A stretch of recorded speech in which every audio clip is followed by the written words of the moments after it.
Should investors be worried on the ongoing correction, or should they use this as an opportunity to build up their portfolio positions? This is the question we are going to explore in this video. Before we get into that, a bit of context on the current market correction. We all know that the Fed is looking at scaling down bond purchases from this month. They're also looking at hiking interest rate sooner than later because of rising inflation risk. It's not new to the market. Market is aware, and the FIs have been selling since October. However, post the Omicron scare, what is new is the selling has become more acute and aggressive. That's the primary reason for a sharp correction in the market. So the reason why market is correcting is not so much to do with Omicron, but more to do with taper and inflation risks in the US markets. Now getting into our exploratory question, what should investors do in this correction?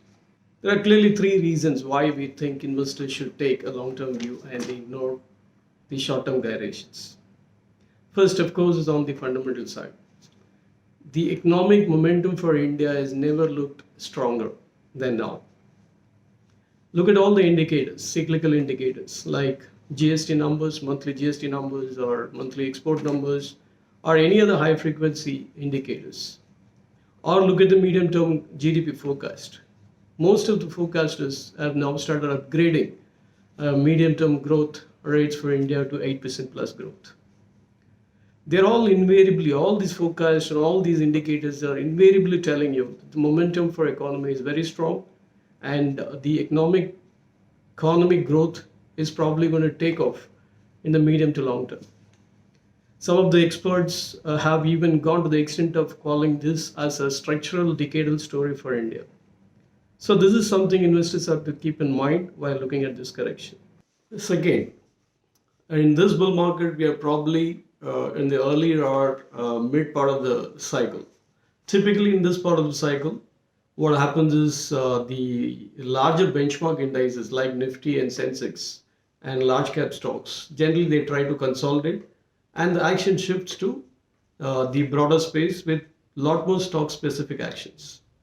So this is something similar to what happened in the earlier past bull market cycle between 2015 and to early 2018. So something similar we are likely to witness, which means there's a lot more possibilities and opportunities for alpha generation in the coming months in this part of the cycle. This is the second point which investors have to keep in mind.